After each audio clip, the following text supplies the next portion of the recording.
There he is, fish on, baby. I'm really regretting not bringing my big heavy rod, to be honest with you guys, because that would really serve. Oh, that's a bigger fish there, guys. That's super frustrating. That should never ever happen, period.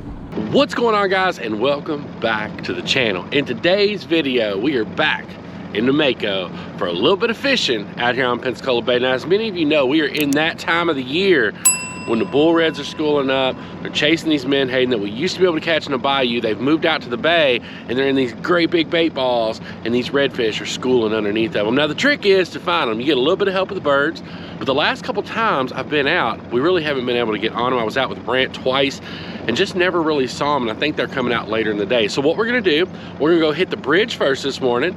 Got some cut bait to try out there, got some live shrimp, got some bull minnows.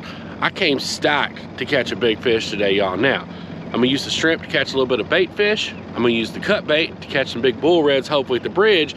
And then once we start seeing them pop off, we're gonna roll out into the bay and we're gonna see if we can't get on a couple of these big monsters. Let's go.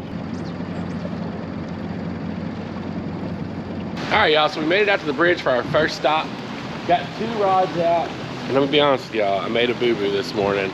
I thought I had put my Fierce 5000 with my big rod in the boat, and I did not. And I've got my big slammer on my pier rod for bull reds when we find them.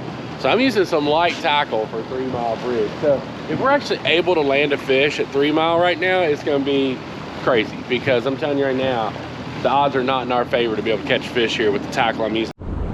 All right, y'all. Oh, I thought we might be on one here, but I don't think we are. Something's after him. Ah, something's trying to eat this little bull minnow, and I don't know what it is. Maybe a mangrove snapper? Maybe? I don't know. I think we got him that time, whatever he is. This is not the the bridge monster we're after, y'all. But I'll tell y'all this, that right there is some amazing bait. That's just a little sand trout, which we can use as bait. We cannot use speckled trout, but we can use that little sand trout right there. We might tie him on there and just see what happens. Let's go. All right, guys, got something else eating this shrimp. Maybe we can get us another bait here. There we go. Fish on. That might be a little bit bigger than bait. That's not a terrible fit. Oh, he broke me off. What was that? Oh my gosh, you guys kidding me? Whatever it was, he cut me off. Dang it.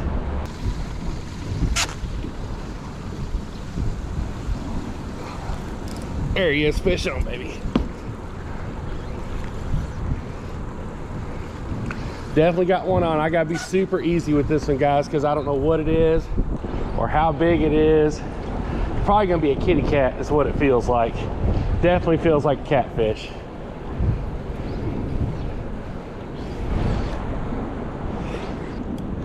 Oh no, look at that, guys. That's a little shark.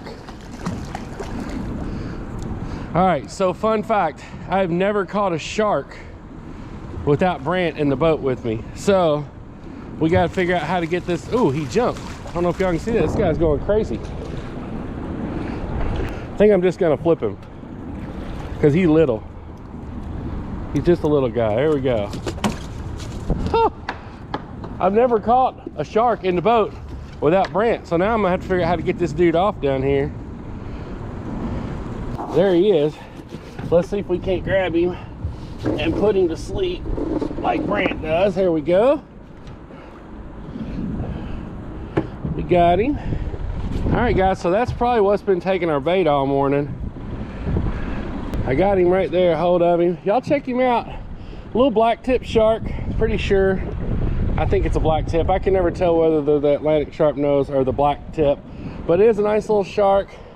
Check out those little teethers right there. Not a little bad shark on the morning, but we're gonna get this little dude back in the water. I think he tried to spin around and bite me, that little jerk.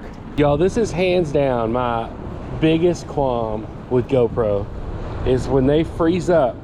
So that whole little shark encounter, you guys will have it on the chesty, but not on the third person because it froze up as soon as I hit the button. This is a GoPro Hero 9. This late in the game, you should not be having this kind of issues with cameras. I mean, when you hit the record button, they should record. There's no reason for these cameras to freeze up like that.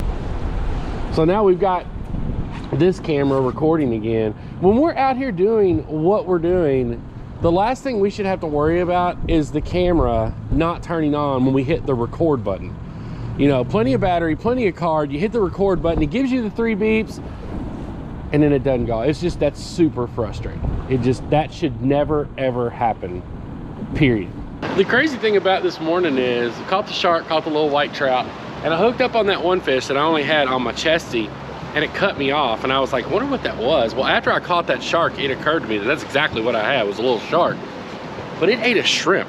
So these shark under here must be pretty hungry for it to have eaten a shrimp. I don't know that I've ever had a shark like eat a shrimp, and it wasn't even a big shrimp, and I'm sure it was a small shark. But if you've ever had a shrimp get eaten by a shark, comment down below and let me know. I'm sure it's a thing. I mean, obviously, you know, they probably eat them, but it just seems like an awful small meal for even like a smaller shark, in my opinion. So let me know in the comment section below if you ever caught a shark on a shrimp. All right, so we have left the bridge. There's just too many sharks there. They were literally just chomping the bait, leaving it, cut me off a bunch. So we're gonna head out and just kind of cruise around the bay for a minute and see if we can't find some of these big bull reds that are schooling up. Now I do know they've been schooling up a little bit later in the day, so we might be a little bit early, but who knows, you never know. We might be able to run up on some birds, find them working some bait, see if there ain't some bull reds underneath of them. Well, let's get after it. There he is. Fish on, baby. Oh yeah. What we working with? Oh, I ain't seen one of these dudes in a little while. I thought I was off the red snapper train, but apparently not. Again, not our target species on the day, obviously, because these dudes are not in season, but little red snapper, bending a rod, I'll take it. Just, I'm in a really good spot right now. I'm on some structure. Let's get this dude back in the water here. Hey, buddy. I'm in a pretty good spot right here because I'm on some structure that I've fished before. Definitely a few fish here so we can bend a rod, but I've also got a huge group of birds over here to my right. Now the redfish have not come up to the top yet, so I'm not seeing anything busting, but I am able to tell where this bait's at. So we're gonna fish here for a minute, give it an hour or so, and then we'll take back off and see if we can't find these bull reds, but we'll bend a rod or two right here for a minute. The bites here are instant though. As soon as it hits the bottom, I mean, they're hitting. So I'm really regretting not bringing my big heavy rod, to be honest with you guys, because that would really serve. Oh, that's a bigger fish there, guys. Get him up out of this structure here. Come on up, buddy. That's a bigger fish. Probably gonna be another red snapper, but definitely a bigger red snapper than the last one. Come on up, buddy. Oh yeah, if we was in season, that'd be a keeper right there, y'all. Heck yeah, 100% it would. If we were in season, right? Ah, easy, buddy, easy.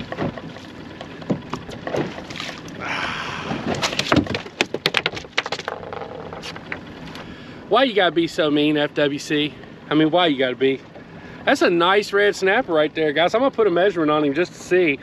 But of course, we did not get a fall season of red snapper this year. Nobody's really sure why, but we didn't get one. They had a commercial one, of course, but no recreational. Oh yeah, guys, that is a 19-inch red snapper right there.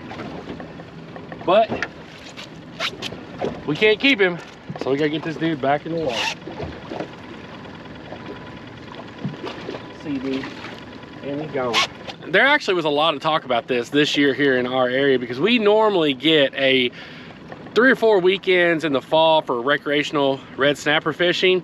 This year, FWC is like, nah, y'all caught too many. And red snapper are everywhere out here, guys. They're not endangered. So not really sure why we didn't get a fall season, but There's somebody somewhere that apparently is a lot smarter about it than I am, and they're like, nope, we're not doing that this year, and here we are. But that don't mean we can't catch them, we just can't keep them. We're getting safe releases on them, so keep bending the rod, waiting on these bull reds.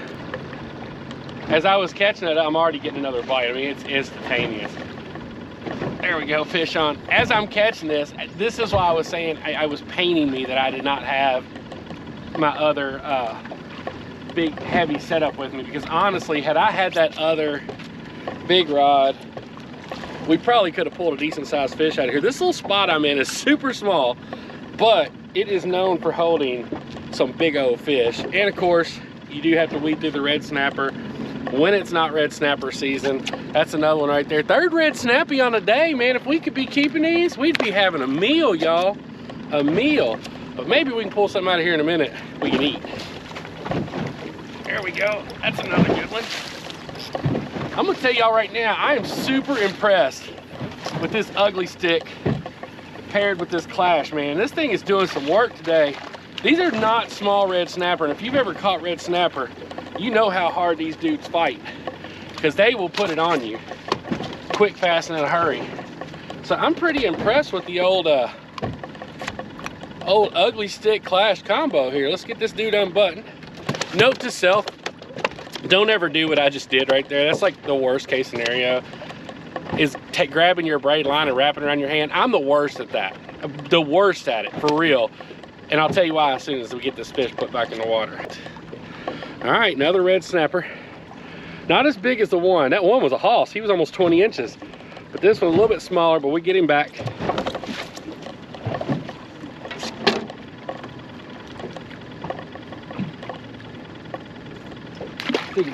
There he goes.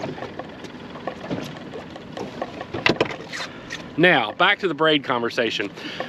I did that all the time when I first got down here. My buddy Gabe told me not to do it. Brant told me not to do it. And I still instinctively, I do what you guys just saw me do right there. And I do want to talk to you about it because it is kind of a serious issue. If you're not familiar with using braid, I'm gonna roll a clip right now of the side of the boat while I'm talking. That slit that you're seeing right there was done by braided line that either got wrapped around my axle or hooked to a tree or something while I was driving the boat. If you were to have that wrapped around your hand, pulling a fish out of the water, and God forbid a shark come up and eat that fish, or a bigger fish come up and eat it and took off with it, it would literally cut your fingers off. No questions asked. That braided line does not give. It has no stretch to it. It's not going to break. It would literally cut your fingers off. So don't ever do that. If you're new to using braid or new to saltwater fishing, it can be very dangerous. I did it there and I thought about it as soon as I did it. But it is very dangerous to wrap your hand with that braid. So I'm gonna do this next clip uncut just so y'all can see how instant the bite is. So I'm dropping, takes it about 3 to 4 seconds for it to hit the bottom. Once it hits the bottom, I close the bail, reel up twice, and already getting bit. Like it's that quick here, guys, seriously. Like that's a full uncut clip just to show you guys, and then you got fish on. So I normally don't do that because I know it can get kind of boring, but I just wanted to show you guys this is not movie magic. This happens so fast here, it's ridiculous. Now I will tell y'all, the shrimp is definitely catching. You're gonna get the belly. You're gonna get the belly. Try to tell these fish, man, they just don't listen. The shrimp is definitely catching the smaller of the red snapper. The bull minnows are definitely catching the bigger ones. I mean, instant, yeah. I mean, and that's another big, that's the trick. The bull minnows out here are king because they are catching the bigger snapper 100%. Ooh, and I'm gonna get that one back. Look at there. All right, another little juvenile red snapper. See, dude. But we got our bait back, y'all. So we're gonna put him on and do it all again. Here's the crazy thing. I caught 2 keeper red snapper today, 3 or 4 small ones. But when red snapper season happens, I can't catch them. I don't know what it is, but when red snapper season happens, I cannot catch these fish at all. This is a better one here too, guys. Man, and he is digging. You're bulldogging me, is he? Come on. Oh, he ain't that big. Dang, he's a fighter for a little guy. Look how small that red snapper is. He little bitty, but he was bulldogging me for real.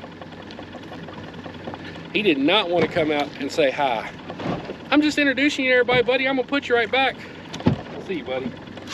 But the reason I brought that up about not being able to catch them, I'm starting to believe that fish know when they're in season and when they're not. How many times have you went out and tried to catch a fish that was in season and couldn't catch them? Then all of a sudden, when they're not in season, you can catch them all the time, just like I'm doing right here today with red snapper. I could have 2 red snapper on ice right now, headed to the house for lunch if it was snapper season. But I bet if it was snapper season, I wouldn't be getting a bite. Almost guarantee it. That's a little bit bigger one. Quite a little different, maybe not a red snapper. No, I'd see. I knew we could eventually pull a different fish out. I knew when I started pulling him up, guys. I didn't want to say it because I wasn't 100% sure, but I immediately thought grouper because he was not giving me that head shake that those snapper give you at all. Just a little guy, but what a pretty little grouper, y'all. Check that out right there. That's species number 5 on the day. We're having a multi-species day out here, y'all. Let's get this dude back in the water. See,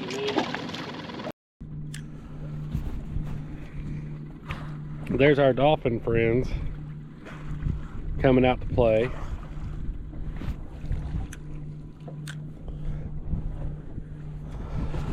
So what they're doing is down there and they're gonna try to eat my snapper when I catch one, which I'm about to be on. There's my fish. And now you're gonna see Flipper chasing him to the top. And look, there they are, you see them? There's Flipper, who was chasing my fish right there. So when we put this dude back, we'll have to try diligently to not put him back in the water where the dolphin gets him, because they are hanging out right there. I don't know if you guys can see his shadow, but he is just out there chilling the most. Look, he blew me a kiss. He's like, throw me a red snapper, buddy. Sorry, buddy, I'm gonna throw him to a different place. Flipper's right there waiting, so I'm gonna try to throw him over here and see if he can get away. Flipper didn't move. He might have made it. He might have made it. Mila, I have to film an outro now. Can you say hi to everybody? Yeah, no, don't look, say hi over there, look. Can you say hi to everybody? I have to film an outro now. Yeah, I have to film an outro. Like, you have to go play. No, seriously, you have to go play, because I have to work now. Alright guys, not a bad day on the water. I ain't mad about that at all. We caught a lot of fish this morning. We never found those bull reds. The birds were everywhere today, and I just couldn't get over top of them blowing up at any point. But I never really saw any boats like streaking towards anything, so it might have just been way too early. Had multiple people tell me they've been kind of surfacing, going into those feeding frenzies later in the day, and I was off the water by 11. Caught some red snapper, caught that grouper, caught that little shark. It was just a good day. I had a good time out on the water. But I do want to discuss with you guys what happened out there this morning with the GoPro, because I'm going to tell you right now, it is one of the most irritating things in the world. When you push the record button on a camera and you got something going on, or you're trying to capture something, and then you go back and you look at the footage and nothing.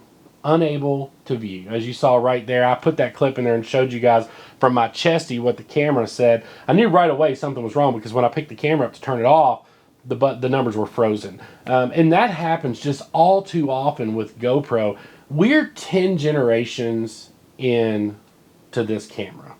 And the bottom line is that should never happen, period. It is an action camera. Now, I know it's my responsibility as a content creator to ensure that the camera is rolling. I get that. But when things happen or break off real fast, like when that shark ate, I had to reach up, hit the button on the GoPro, turn it on, and then go back there and catch the fish. My chesty was already rolling, so I got the whole encounter on there, but I like to have that third-person view. So it's extremely disheartening when you go back to review the footage to make sure everything looks good, and you don't have the footage. It says unable to view. And then when I came back, there were 4 different files, as I'm showing you guys right here, that were all corrupt. You can't view any of them. When you double click on them, it either says, you know, can't play this clip or corrupt file or whatever it says on your computer. But that's just insane. Like 10 generations into the GoPro, they should not be freezing like that when you hit the record button. They just shouldn't. Now, I haven't had any issues with the 10 whatsoever yet, but that's a GoPro Hero 9 that happened on. So it's extremely frustrating when that happens. Again, I can't say that enough. when you're dealing with equipment, especially when you're using action equipment, as they title themselves for and they pride themselves in making, it's got to work when you hit the record button. It's as simple as that. So great day on the water. Wish the footage had been a little bit better because we just had equipment failure today, and it just, you know, it kind of ruined some of that bridge stuff. We had a lot of cool stuff happen under the bridge. I still caught most of it on my chesty, but I like having that third person view. It wasn't there today, but what do you do? As always, I can't thank you guys enough for tuning into these videos. It means the world to us. We are sneaking up on 16,000 subscribers. If we could hit that before the end of the year, that would be absolutely amazing. If you like this video, make sure you give it a great big thumbs up. And if you are new here to the Cameraman Ron channel, we'd appreciate it if you'd smash that subscribe button 2021 style. We can't wait to see y'all on the next one. Y'all take care, and we'll see you soon.